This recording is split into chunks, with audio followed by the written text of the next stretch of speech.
Thank you for tuning in to Uncommon Women, a podcast that provides a platform for women of all walks of life to share their upbringings, life lessons learned, experiences, and journeys to come. Uncommon Women speaks on topics that can relate to all women. We share, we listen, we laugh, we cry, and we empower each other to be the best uncommon woman that they can be. Ultimately, we are cultivating a global movement of women supporting women.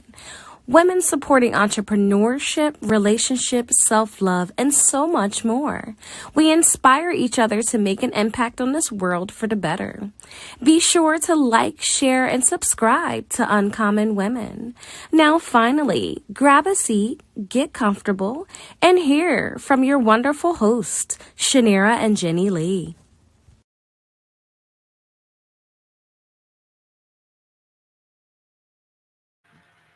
Hello, queens and kings. Thank you so much for tuning in to Uncommon Women. I'm Shanira. Jenny Lee is actually on vacation today, enjoying time with her family. So we just pray for her that she gets home safely in regards to her journey back to where she's located. But without further ado, we have an amazing seasoned wisdom woman today that's going to be sharing her story in regards to forgiveness. I believe a lot of people don't realize that forgiveness is within. You know, it helps peace within yourself, and it's not for the other person, it's for us. So today she'll be sharing her story, telling us a little bit about her journey in regards to forgiveness, and she'll also be educating us in regards to her process of learning about forgiveness. So Carolyn, thank you so much for coming on today and being a part of the platform. Before we actually get into her story, I did want to let you know a little bit about her. She's a passionate person teaching you to live peace and freedom through the practice of forgiveness. She is a college instructor, speaker, and coach, and she's also an author of 2 books. One of the books she has is called The Art of Forgiveness, and then she also has A Promise of Peace. It's actually an international bestseller, an honorable mention of How To for the category for 2020 San Francisco Book Festival. Opening the Gates of the Heart, A Journey of Healing, and a bestseller for the silver medal winner of World Peace. And that category was from 2018 and the Living New Book Awards. Her education for forgiveness is based on experience. She spent over 40 years of anger, bitterness, blaming victim, all of her childhood. She drank heavily through time, and it excruciated rejection from one of her loved ones. So she's desperately sought sobriety and discovered how to forgive past for over 40 years.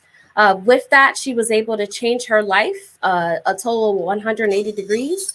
And at 20 years sober, Caroline lives in a state of gratitude and positivity. So I'm thankful that she's able to be on the platform today to share her story. Thank you so much, Caroline, for coming on.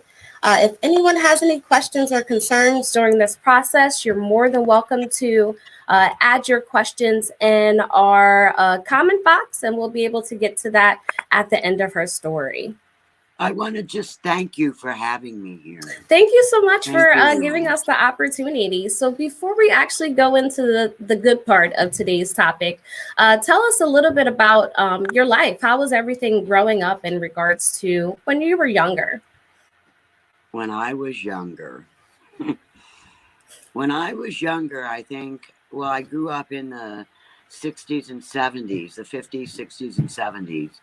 Okay. And I think that there were other people out there that experienced similar things to what I experienced. There was a belief at the time, for example, that what we now call abuse, back then it was normal practice. And so I think a lot of us have dealt with physical abuse. I did. And certainly verbal and emotional abuse. I did that too. Okay. And yet, as I look back on my life as a child, you know, for the longest time, all I saw was the negative. All I saw and could recollect was the bad things that happened. And along the way, years after having forgiven my past, I realized that I see so much more now. I realize that it's just amazing the difference that has occurred. That's awesome. That's awesome.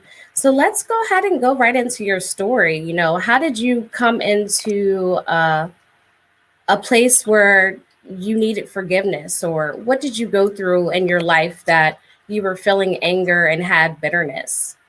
Okay. I think the things that have stuck with me the most in my life are the emotional things that happened, the verbal things that occurred. The one that I currently am struggling with is being compared to my two siblings and Mm. I was always the one to be found deficient. Hmm. That really grates on you after a while. And so what I brought into adulthood is the belief that I'm not good enough, that everyone else is Mm. better. And that's affecting me in my business right now, actually. It comes and it goes. Wow, wow, wow. So, what transition did you go through? Did you go through any relationship experiences of you feeling like that you weren't good enough, or was it Mm. just the transition of, you just living your day-to-day life and feeling like you were always in competition with your siblings? It was living day to day after being told every day, mostly for 18 years. It gets drilled into your head, and it's a voice that hasn't totally gone away, but it will. I'll give it So, time. okay, okay. Was you ever married in your life? I was married for 20 years, And how was and that relationship? that was a mess. That was a mess. We recreated, both of us. Well, let me back up. Okay. We were both wounded children in this marriage. And we got together thinking that we could help each other out, that we could get what we needed from the other person. Okay. It doesn't work that way. And so I stayed for that 20 years not happy, knowing that this was not my soulmate and I wanted to be with my soulmate, and I couldn't leave because I was afraid of being alone. Mm, Talk about denigrating my ex-husband's soul. Wow. you were It afraid was of all being over my alone. fear that kept me there instead of releasing him so he could go on to his own loving relationship. Mm, that's real good. That's real good. So, did you guys end your marriage in a difficult circumstances, or was everything more peaceful at the end? Give us elaborate a little bit more in regards to that. Okay, let me just shift my position a little bit here. Okay. Every night, well, on the night I'm going to tell you about, we were drunk. We were Okay. always drunk. That was a problem with our relationship. We both held down high level, well respected jobs. We did not drink at work. And when we came home, we did our drinking beer. And the arguing would start about some stupid thing. And what I've learned in my life is a lot of our arguments were of my making Mm, because I expected too much. I expected something. I expected a certain thing. And when he didn't produce that, like have me as the person that he saw every night after work instead of spending a little time with his workmates after work. That was one great example. I expected him to be home with me. And I made life miserable because he wasn't. Mm. Instead, had I known then what I know now, I could have been responsible for myself. And I could have found things to be doing with myself while he was out with the guys. But I didn't know about that back then. I thought that everyone was supposed to be there for me. Mm. I thought everyone should be there for me. That's real good. You asked about my childhood. It was, I felt kind of out there. Let me get a sip real quick. Okay.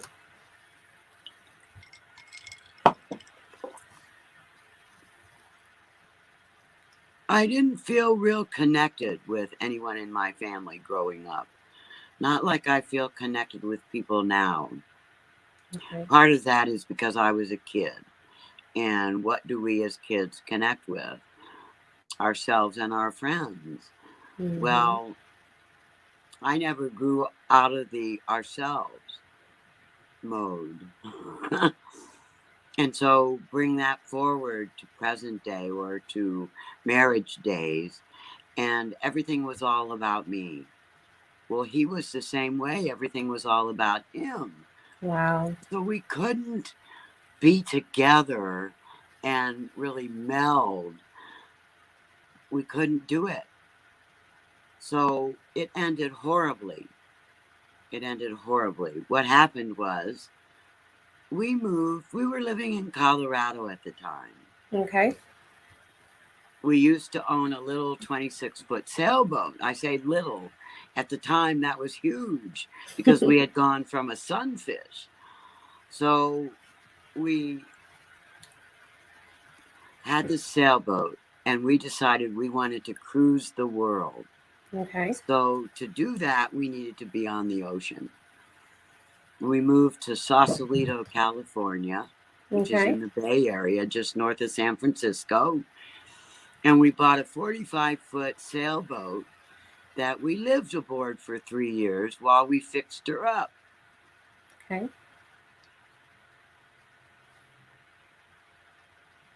Oh, I think we lost him. There we go. I fell in love with a dock. Hello? Okay. I'm sorry. Go ahead. I fell in love with a dock mate, and I wasn't looking for it. I least expected it. But as time went on, I thought more and more that this guy was my soulmate. And I thought he felt that way too. I was so upset about it and needed to understand this, that I spent so much time, like 9 months, getting up early at 5 in the morning and tiptoeing off the boat to walk to my coffee shop while I sat there and journaled for a couple hours about what was going on. And then I Wow. would tiptoe back on the boat and get back in bed before my husband knew I was gone. Well, the problem with that is that what I came to the conclusion of was that my marriage was done, and this other guy, was acting like a man who likes a woman romantically. Okay. So that's what I came up with.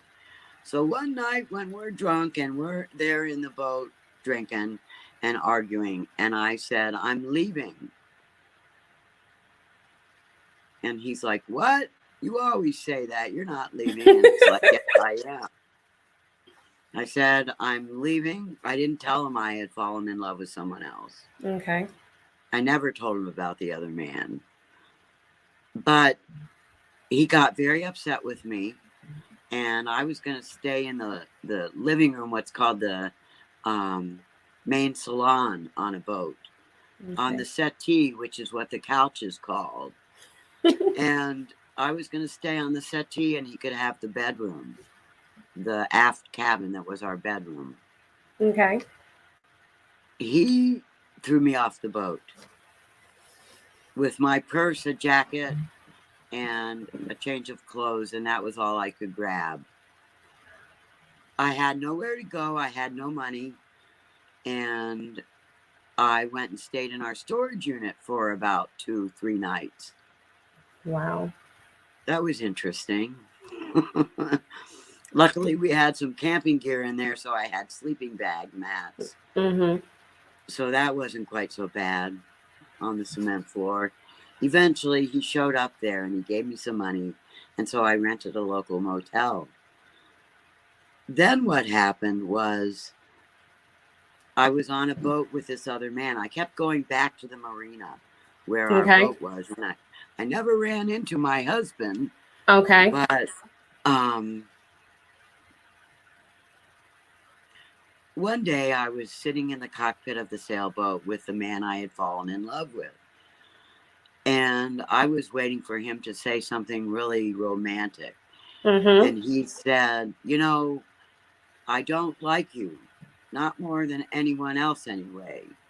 I was just being kind to you. Wow. And I lost it. I mean, I can't even imagine the look on my face. Must have been horrible because I was devastated, emotionally shattered. And what happened was I was living on an anchored out boat at that time at the marina. Okay. And I went back to my boat and drank myself into oblivion every day, every night, all night, and cried for 2 months. Wow. So you hit like a deep depression. Very deep. And knowing that, pardon me by moving around, but You're I fine. got bursitis and it's like killing me. You're I good. pardon my scooting around. So now I've explained that. So after a while, I knew that I was dying. I mean, I was really killing myself. I could feel it. Wow. I didn't want to die, I realized. So one night, I walked to the back of the boat, the stern, and I raised my arms to the heavens. And I said, if there's a God up there, please help me. I can't do this anymore. Mm. And I went back and I continued. I finished my beer. About 6 weeks went by. Okay. And I found myself going to San Diego to live with my ex-bartender who lived down there. She was getting sober herself. Okay. So I was going to stop in for a couple of weeks and get a handle on my drinking, right? Well, I stayed for 1.5 years and got sober. That's awesome. Praise Yeah. God. Yeah. So it was wonderful. It was wonderful. And life has progressed from there. Wow. And you said it's been 20 years that you've been sober now? Oh my gosh. It'll be March 6th. March Then it'll be 6th. 20 years. That's next week. Congratulations. That's amazing. Thank you. That's amazing. So Was I there have 19 years though. So I get that 20. I don't have that 20. Right. 19 years until next week. That's amazing. And counting. Yes. God bless. Was Thank there a you. point of your life where you ever felt that, the infidelity wasn't worth leaving your husband? Did you ever regret the decision or wanted to go back? No. But what I did regret was, number one, that I stayed so long because it hurt him. And number two, I regret the way I left because it hurt him. I can't even imagine how hurtful for him that must have been for me to have left that way. It was heartless. It was heartless. And that's what I have difficulties with. Okay.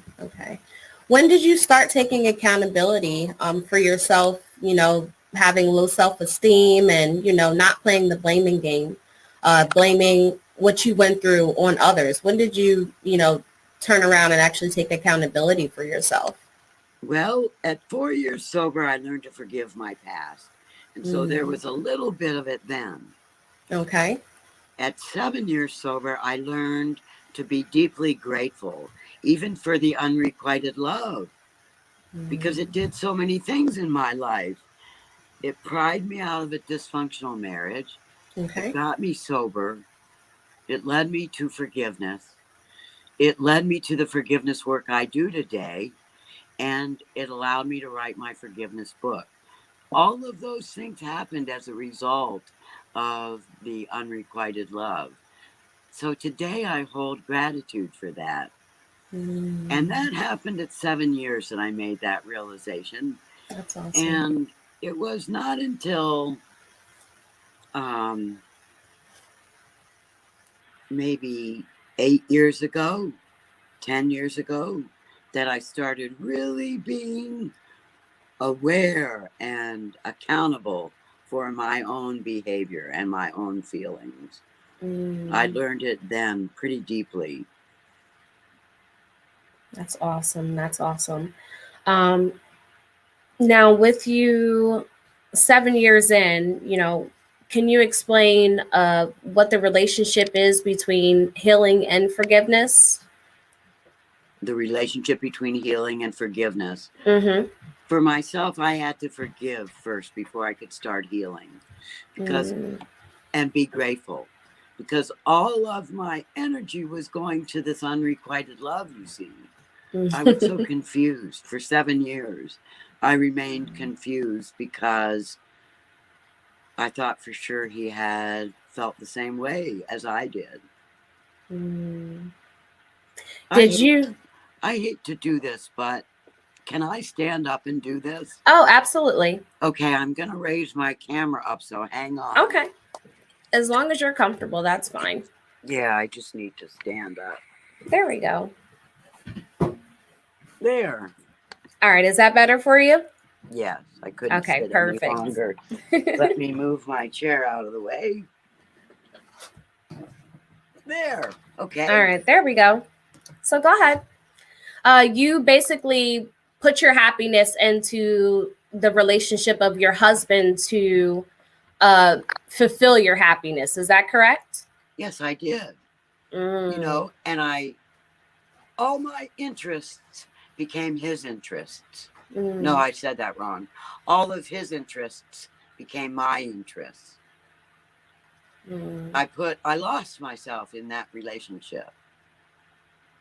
I totally lost myself. And the thing is, I never found myself because as a kid, I was lost. I was depressed as a kid, although you would never know it because I had a smile glued on my face. And I was happy all the time because I had learned that if I wasn't that way, I would get punished. Wow. And so I didn't want to get punished. And so that's how I learned to be happy. Wow. But I was dying inside. You were dying. Same with my marriage. I was dying inside. What freedom did forgiveness bring to you? And how can others start by doing so without putting all of our happiness into a significant other or our children or our family? What can we do for oneself to bring happiness and forgiveness upon ourselves? Well, let me describe how I forgave. Okay. And then I'll answer that question. Is that okay? Perfect. Okay. At 3 years sober, I was doing an appraisal, a self-appraisal. Only this time that I was doing one, I was looking specifically at the ways in which my behavior had led to the demise of the relationships with men. This is when I began to take accountability for my own behaviors. This is when it began, to answer your earlier question. So what I remember pretty quickly was I used to get drunk and yell and scream at them that they were worthless and would never amount to anything. Oh, I was horrified to realize this had hurt me so bad because it hurt them. And the thing is, I didn't even mean it about them. I meant it about myself. Wow. With that came this huge aha moment, because it stood to reason and it was logical that all those years my father called me worthless and said I would never amount to anything. He meant it about himself. Mm. And, you know, that was life altering, that realization. Suddenly, I saw him as a fellow human being, not my father, just another person who was suffering from the worthless wound. Mm-hmm. And I knew what that felt like because I had it too. That's deep. That's And real so, deep. I'm almost done. And so, so after a year of going back and forth between anger and compassion, I had compassion for him, for his wounds. And so I went back and forth with anger. And finally, after a year, one day I realized forgiveness had gently found me. I had forgiven him and my mother. Wow. The feeling I felt was incredible peace and freedom. I felt so light. If I could have flown. I felt so light. Wow. Yeah, it was awesome. And what I think happened, what I believe happened was, with my compassion, I opened a space in my heart into which forgiveness could flow. And it flowed into that space. And it took over the space where the anger and resentment were.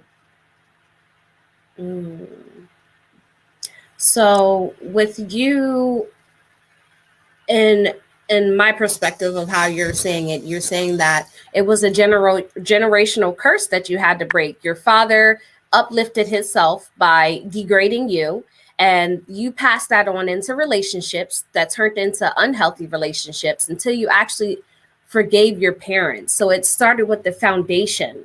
It started with you forgiving the foundation of your childhood to your adulthood, that brought you peace. Is that correct? That is correct. That's powerful. That's real good. It was very powerful. And the thing is, others that are listening can employ that technique as well.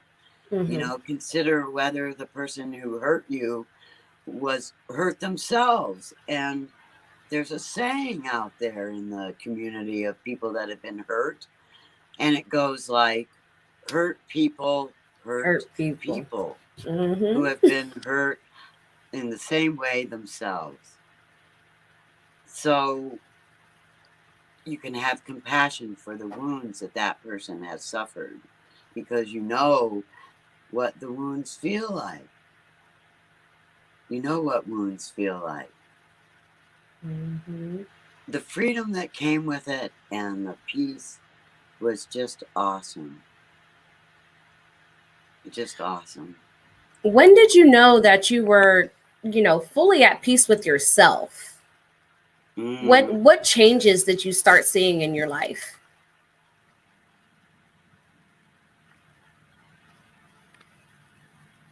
I stopped worrying about everything so much. And I started being grateful for everything. And I came up with positivity in my life. I was so grateful for everything. You know, gratitude forces forgiveness. And so that's another way to get to forgiveness, is to become grateful. Yes. You know, it's pretty funny. Back when I was first sober, I used to get so upset when at the meetings the term gratitude was discussed as a topic. It's like, gratitude again? How can they talk about this? Aren't they sick of it? I was sick of it. And the reason I was sick of it is I was wounded. And I was so wounded, I had nothing to feel good about in my life.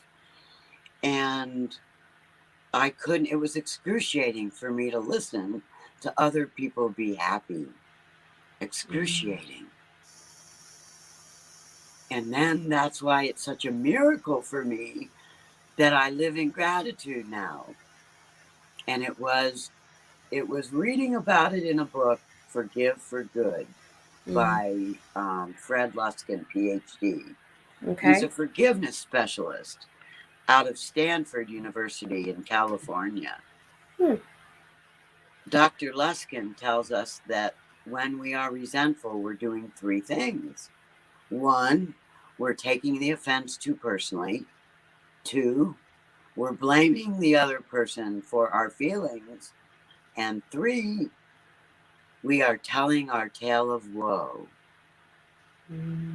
So I deal with the other two, and if we have time, I'll come back and deal with those. But the one that really got to me was how to deal with a tale of woe and turn it around so that I could sing the song of a hero. And the way to do that is in writing, pen to paper, write and answer three questions. The first question is, what is the lesson that I learned from this experience? What is the lesson I learned? And then what positive occurred because of this situation?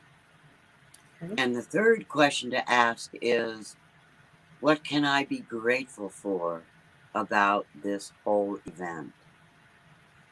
Well, that's where I came up with those 5 examples, and suddenly it flipped a switch, and I began to be able to see things with gratitude. I began to get it and to live with gratitude in my life. But it really, really, really came all together about 3-4 years ago, maybe 2, when I really started feeling pretty comfortable about myself. That's not to say that I don't still have things to work on. I do. That feeling that I'm not enough creeps up on me, or that I'm not as good as other people. That comes on me sometimes, occasionally. Okay. Let's go back to the other 2 questions. Could you elaborate on those? Yes. Taking things too personally. Yes. Other people are not thinking about us. They are thinking about themselves and how they're going to deal with their resentment. So that's 99.9% of the time. So I didn't think of it that way. Interesting. Yeah, the moral of the story is you don't need to take it personally because it wasn't intended personally. And the next one is blaming the offender for your feelings. We can either continue to blame our offender, or we can look at our behavior. And our behavior has to do with the unrealistic expectations and unachievable goals that we have placed on the other person. And so take a look at that in yourself and see if when you're upset about something, it's because you expected something and you didn't get what you wanted or what you expected. And so you have a resentment. You get angry. Look at that in yourself. When you do that, and when you do all of these, and when you do the gratitude part of this, you become like a butterfly. Yes. And that's why I wore this butterfly today, because I went from a caterpillar for my whole life crawling along the ground and transferred and emerged into a butterfly. And you can do that too. You who are listening, if you're struggling, you can do it too. It's possible.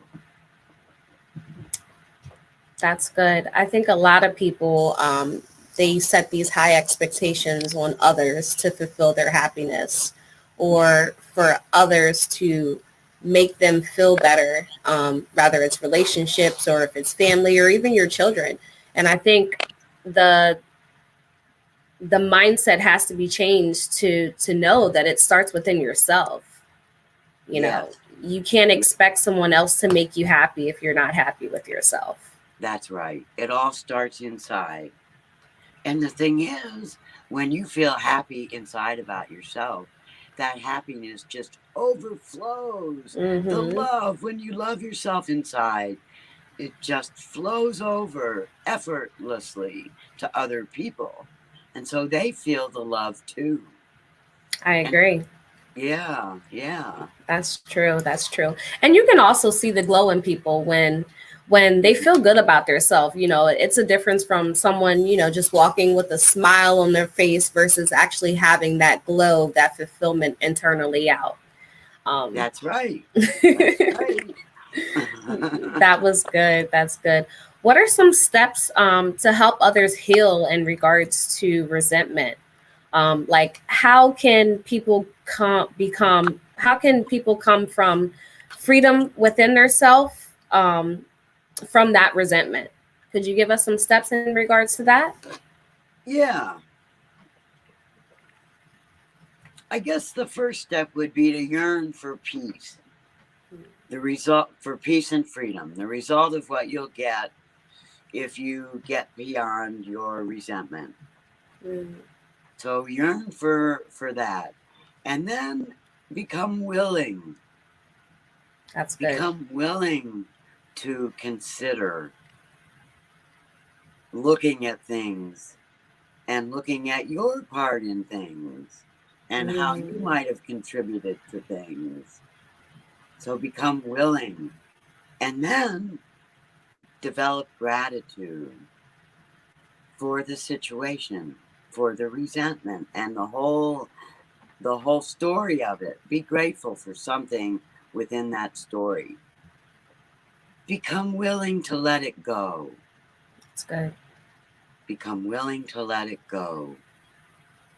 And then look at, write down what your resentment is, and then process it by Mm, asking, does this resentment still serve me?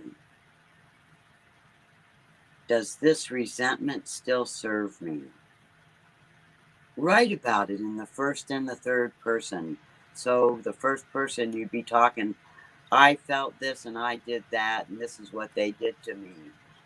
In the third person, you're talking like a private investigator. mm-hmm. So, they did this, he did that, and and then again ask the question, does this resentment still serve me? I like that. Yeah, that's a good one. That's a game changer. That's definitely a game changer. And it Yeah, makes you reevaluate everything as a whole. You yeah, take yourself out of it with the third person. You take yourself out of the circumstances or the situation or uh, the problem that you have. And it just reevaluates everything as a whole. Thank you. exactly. Thank you so much for that. That was really good. You're Um, welcome. did you want to speak on the stages of beliefs and actions? Or Or am I missing something? release in action. Okay.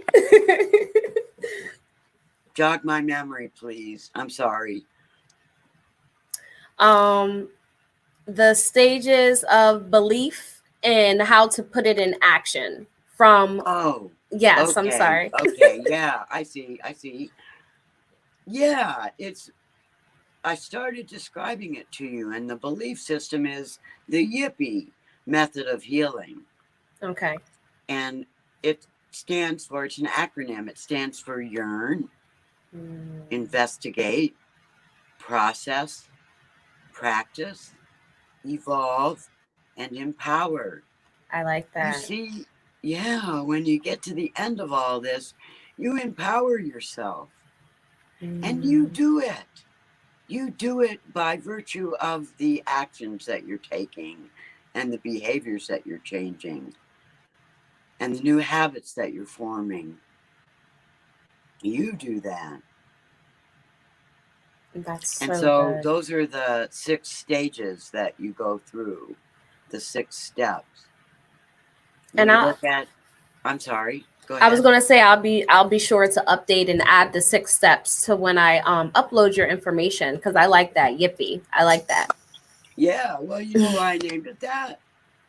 I So don't. you could go, yippee, I'm going to find some peace and freedom. I see. And that reminds me of your story when you went outside and you threw your hands up to the higher God. So I like that. Yes. Yes. Oh, I hadn't connected the two. Very good. Thank you. I'm listening. See, I'm listening. I got you. You're a good listener. Yes. That's awesome. So go ahead. I'm sorry. I think I cut you off. I'm not sure. I thought I was at the end of the okay. question. So what inspired you to write books? Like, where did you get to the transition that you wanted to write the books? Oh, here they are. This one, the first one, Opening the Gates of the Heart, A Journey of Healing. Okay. I like that. Yeah, I had no intention to write a book. I didn't know I was writing a book. Back when I got sober, the only thing that saved me was I wrote for 2 to 4 hours a day.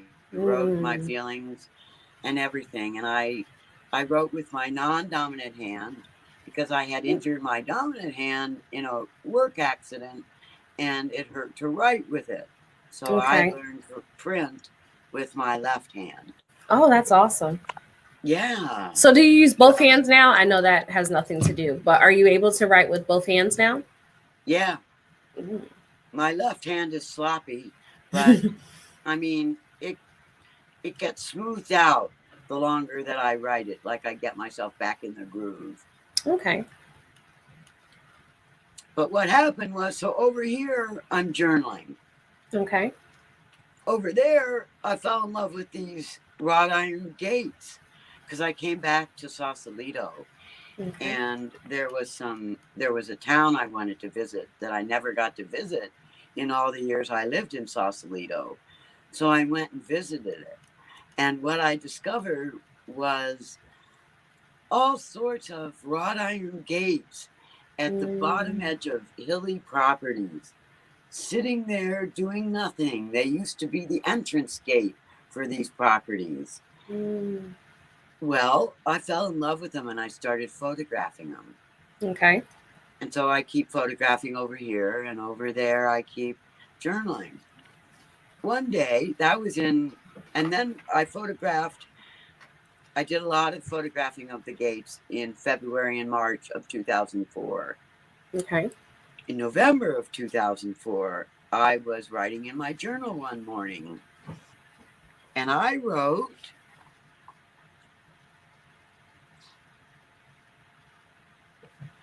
I've spent a lifetime spinning webs of terror and shame between the spires that stand as sentinels to my heart.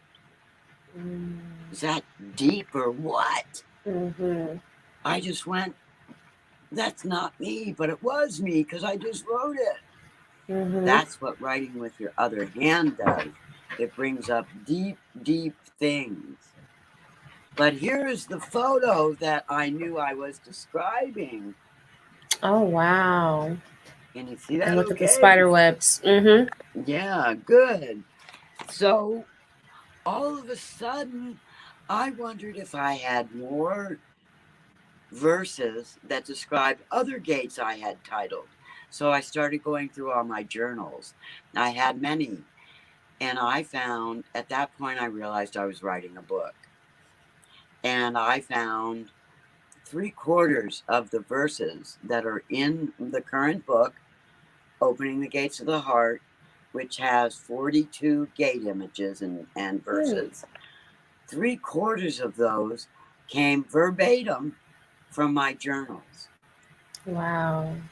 So this was truly a God thing, truly divinely orchestrated, and beautifully so. The book won a silver medal for world peace. Is that great or what? That gives me chills to say that. Right. And when you talk about how forgiveness had gave you peace, you got the reward for it without even trying. Right. Well, so my other book,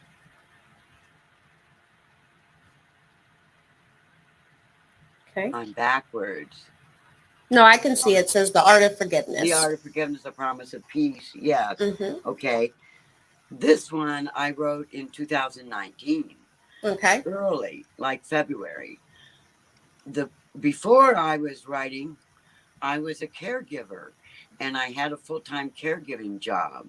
Well, they ended it abruptly at the end of January, beginning of February, and because she needed to be placed in a nursing facility. Okay. Well, they gave me severance that would tide me over for about a month. So that was really helpful. So one morning, I didn't think anything of it except, oh, good, I can pay some bills. One morning, I'm making my coffee, and this quiet, gentle voice says, write your book. And I'm like, what was that? Well, what I've learned is that quiet, still voice is my God voice. Your Holy Spirit, yes. It's my spirit speaking to me. And so it said again, write your forgiveness book now. Well, I can't. I have to find a job. I just lost my job. Use the severance money they gave you and use the severance money they gave you and the time that you have because you don't have a full-time job and write the book. And I said, well, I can speak it. I'll tell people about it. And I can't believe the voice said this, but it said, write the book. You write better than you speak. That's a little bit of God humor. God has such a sense of humor. Exactly. He does. So I sat down and wrote it. And it was really easy because a lot of it is my story. And I started with the unrequited love. And the scene opens in the cockpit of the sailboat with him telling me that.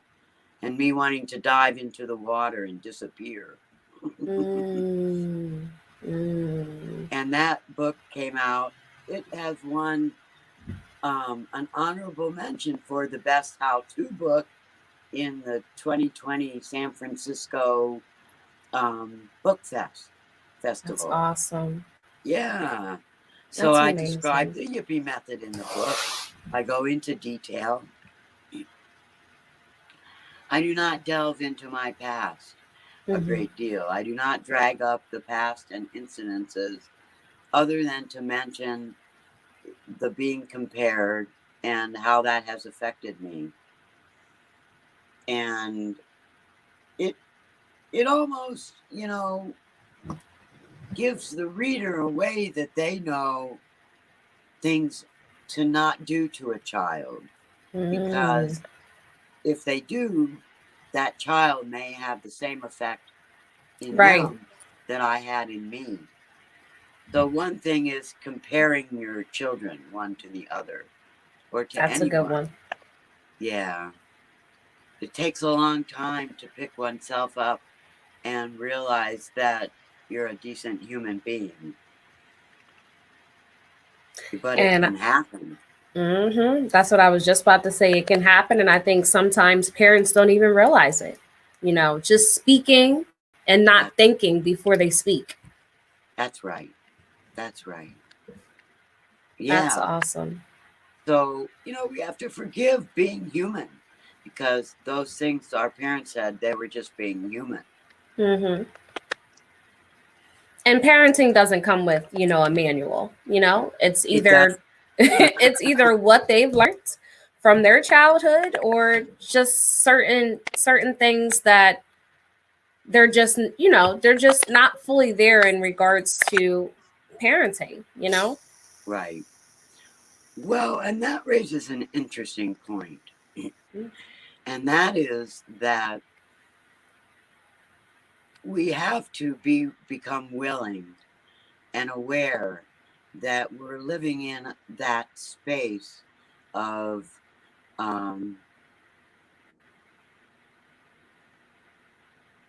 not abuse, but discouraging and disparaging remarks that we make to other people. And the way that we are, and the way we react to those types of comments from others. And it keeps us down until one day something happens and we get beyond it, and we become aware that that's where we are, and we realize we don't want to be there. And so we make a conscious choice to change and to start becoming aware of our behavior, aware of the things we say. And we forgive ourselves for being human. Mm-hmm. We forgive ourselves for being human. About self-forgiveness, I want to share this. Mm-hmm. Self-forgiveness is really hard for a lot of us. I had to forgive I had to forgive others before I could forgive myself. But most people have to forgive themselves before they can forgive others. That's true. Yeah. But what I discovered was it just opens up a whole different place to reside when you learn to forgive someone else, and then you can bring that into yourself. A lot of us carry guilt for things that we have done. There's an author, an expert in forgiveness, by the name of Colin Tipping. He has recently passed away, but he wrote Radical Forgiveness and Radical Self-Forgiveness. Now, in radical self-forgiveness, he believes that we didn't do anything wrong, that what we did was all by divine design, that what we said to that person and the experience we set off for them, even if it was horrible, was needed for their spiritual development. Isn't that interesting? Interesting. Yes, definitely. Yes. And so if you stop and think about that, it's like, wow. That's kind of true. Yeah. It's kind of true. Like a lot of the stuff that I've been through, or maybe you can witness to this, but a lot of the stuff that I've been through that was not always positive, it taught me something. It gave me a life lesson. Yes. All of it. I learned to be grateful at 3 years sober with these little, that's when I first was introduced to gratitude. And what I learned from that lesson, it's a story for another time. What I learned from that lesson was to be grateful for every single thing that comes into my life. Because I never know when or how that's going to be used. So just be grateful for it all. And eventually, I do see how it's used. For example, my pain through my life and my childhood problems all led me to the person I am today. I'm a very compassionate, empathetic, caring person. And I don't think I would be that way had I not gone through what I went through. And That's so true. I'm grateful for that. That's so good. That's so good. And where can we find your books so that we can help others, come into peace with themselves and, learn the steps in regards to forgiving themselves so that they can forgive others to set themselves free. Exactly. Go to my website, which is my name, Carolyn CJ Jones.com. And that's spelled CarolynCJ Jones. Carolyn CJ Jones. My first and last name with my two initials in the middle.com. And there on my website, you can buy the books either from Amazon or you can buy it directly from me, in which case I'll sign the book for you. That's awesome. And you're branched in California, correct? I'm in Nevada, California. I'm 30 minutes north of the Golden Gate Bridge. Okay. Awesome. I came back. You came back. I was just about to say, I was going to say you came back where you originally started. That's awesome. Yeah. Is there anything else that you would like to share that's on your heart that you would like to discuss that we didn't come across today that can help others? Be gentle with yourself. Be gentle with yourself. That from a guy who spent 25 years in prison in San Quentin for something that he didn't do. And when he got out, he started walking everywhere. And he came upon this revelation to be gentle to yourself. We're all just human beings. So that I would recommend. I like that. I think that was for me. Definitely. Oh, okay. But that's a whole nother topic that we'll discuss another day. But I do believe that was for me. Let me check and see if there's any questions or concerns from our audience. No, we don't have any questions or concerns. So first of all, thank you so much for coming out. I do have one more question for you. Thank you for having me. Yes, and I love your story. I love how, your story was an impact on your life to be able to help others. I love how you were able to be obedient, even though you went through some hard times and you did have infidelity and not caring what people are going to say about, about your past or judging you. You was obedient into your story to help others. So I appreciate you for that. And without further ado, that leads me to my next question is what makes you uncommon? Great question.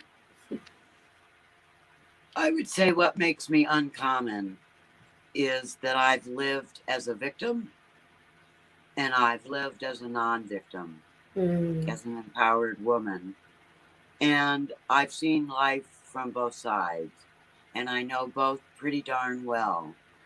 And I can say with all clarity that living an empowered life and letting go of being a victim it sets you free. It's a game changer.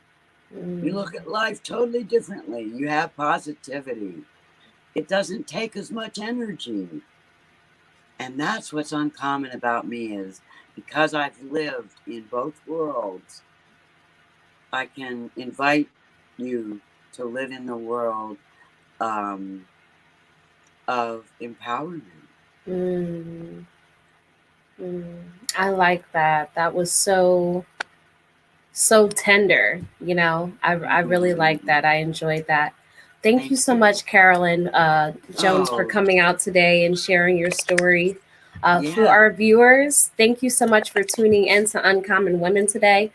Just to give you a little insight in regards to what we got going on, be sure to check out our website at uncommonwomen.net, where we do have some apparel that you can check out.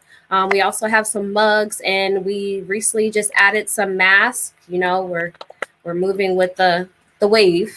So be sure to check us out on uncommonwomen.net for our apparel. Next week, we actually have 2 episodes. We had to fit in a reschedule Tawana will be on next Tuesday. She's going to be sharing her testimony on surviving AIDS on Tuesday at 7 p.m. So be sure to tune into that. She's going to share an amazing testimony on how she survived AIDS and how she's living and how she started writing her movies. And I don't want to tell you too much about it because it's going to be an amazing episode next week. But thank you again for tuning in, and remember to stay uncommon.